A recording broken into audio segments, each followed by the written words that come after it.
Posso começar a gravar? Pode. Certeza? Absoluta. Minha vida inteira me preparei para esse dia. Ok. Gravando. Hoje é dia 20 de março de 2067.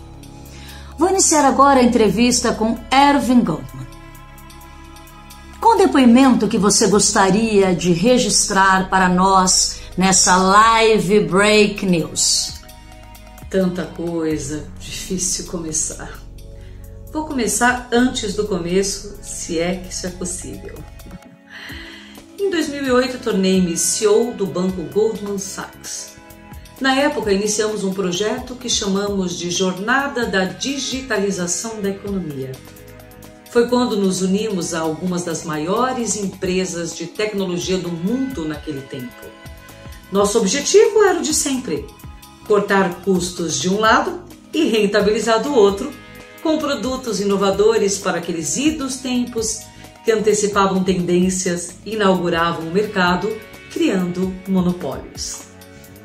Pode parecer pretensioso, mas isso era plenamente possível no início do nosso século. Quantos anos você tem, jovem? 32. Bom, você nem era nascido. Hoje nossas crianças considerariam aqueles tempos bárbaros. Para se ter uma ideia, a economia mundial era majoritariamente física, com dinheiro de papel. Os bancos, de maneira geral, possuíam caixas eletrônicos, um sistema para se sacar dinheiro, atendimento em agências. Só para dar alguns exemplos. Do outro lado, tínhamos ruas e ruas, com comércios abertos. As pessoas se concentravam em locais com aglomerações. Esses locais eram chamados shoppings. Enfim, era um mundo muito diferente. Sim, estão disponíveis para visitas em salas virtuais.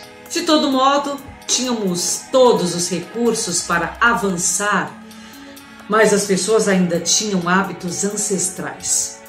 Foi então que nos reunimos pela primeira vez para aumentar a velocidade das mudanças. Chamamos de Comitê de Aceleração. Quem formava esse comitê? Era basicamente formado por empresas de tecnologia na época. Quais eram os nomes? Por curiosidade. É indiferente, nenhuma conhecida hoje, mas eram grandes corporações à época. Algumas desapareceram, a maior parte foi aglutinada por outras empresas. Muitas sequer tinham, como posso dizer, grandes inovações, apesar de serem de tecnologia. Eram redes sociais de amigos, de fotos, jogos, mecanismos de buscas e plataformas de comércio eletrônico e serviços. Praticamente brinquedos para adultos. Os tempos eram muito atrasados se comparados a hoje em dia. A única que ainda hoje permanece com o mesmo nome é a Tesla. Das colônias espaciais? Exato. E nós, do setor bancário, naturalmente. Éramos nós e mais 2 bancos globais. Naquele tempo ainda éramos estranhos a este universo das techs e sabíamos disso. A nossa proximidade foi justamente para nos atualizarmos, pois sabíamos que era inevitável nos tornarmos uma empresa de tecnologia e não mais de serviços em si, que era o que estranhamente fazíamos na época. Mas e o comitê? Ah, sim, o comitê. Nossas reuniões eram para criar estratégias. Inicialmente, as ações eram sempre pontuais e tinham 2 frentes. Uma onde financiávamos instituições e think tanks, principalmente futuristas, que previam o futuro. Na verdade, eram metas que nós mesmos fazíamos do que queríamos para o mercado de produtos que já pretendíamos lançar. Do outro, investíamos em empresas, subornávamos agentes públicos, derrubávamos governos, mudávamos legislações. fomentávamos o terrorismo. Tudo para fazer com que as pessoas pudessem e precisassem comprar os serviços que implementávamos e ter mão de obra disponível e barata para estes serviços. E as iniciativas deram certo? Em um certo sentido, fracassaram. As metas que colocávamos e divulgávamos pelos nossos futuristas eram sempre ousadas e não se concretizavam.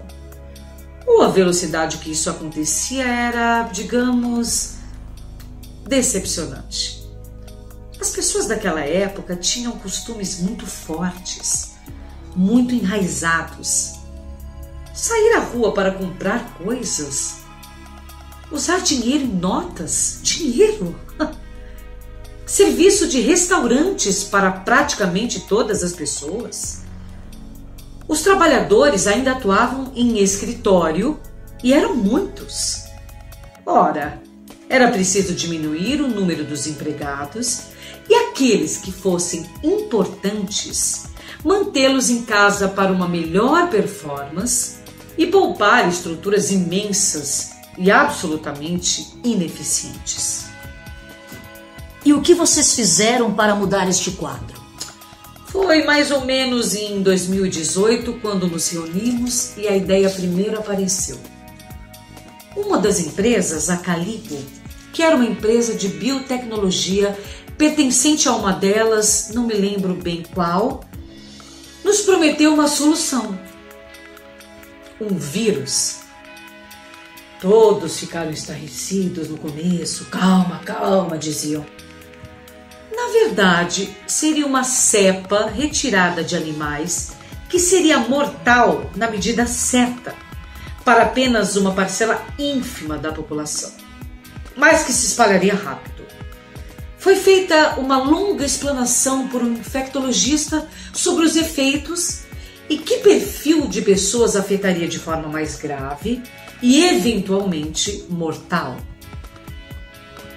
Houve algumas perguntas na hora.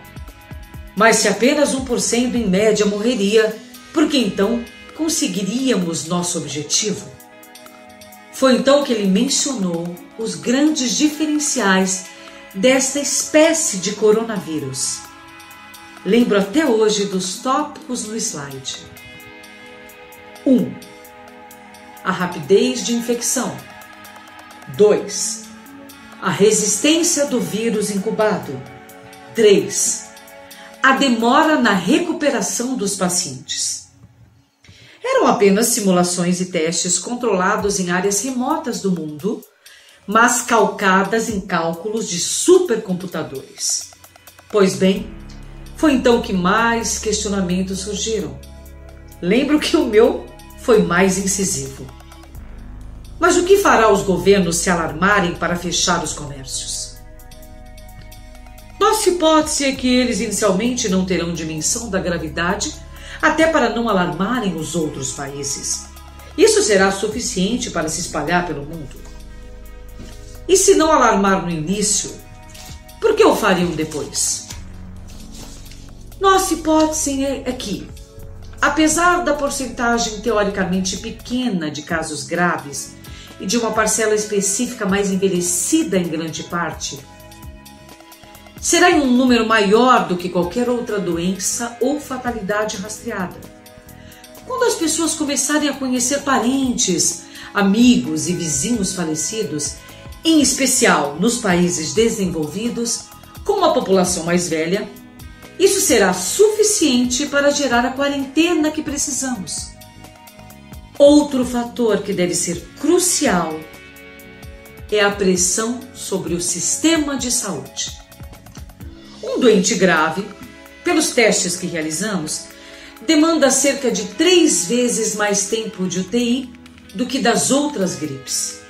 Ou seja, em pouco tempo, todos os leitos de tratamento intensivo estarão ocupados. Não houve nenhuma objeção moral? Estaria mentindo se dissesse que não houve. Mas foi incipiente. Imagine um comitê que já havia derrubado governos, fomentado guerras, criado ações terroristas um vírus, ainda mais não tão letal, não seria de todo mal. Nós mesmos do setor bancário ficamos muito contentes com a parte da letalidade dos velhos. Seria extremamente lucrativo para os nossos investimentos no que se chamava fundos previdenciários. O que seriam? Na época, as pessoas paravam de trabalhar quando alcançavam uma certa idade, até pelas suas condições físicas e enfermidades. Era uma época muito precária. E como esta ação inaugurou as grandes pandemias mundiais? A Covid-19 foi apenas a primeira, como você bem sabe.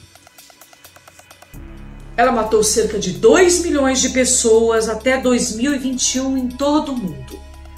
O maior número de óbitos ocorreu inicialmente nos países americanos, que os governos tinham sido já direcionados aos nossos propósitos.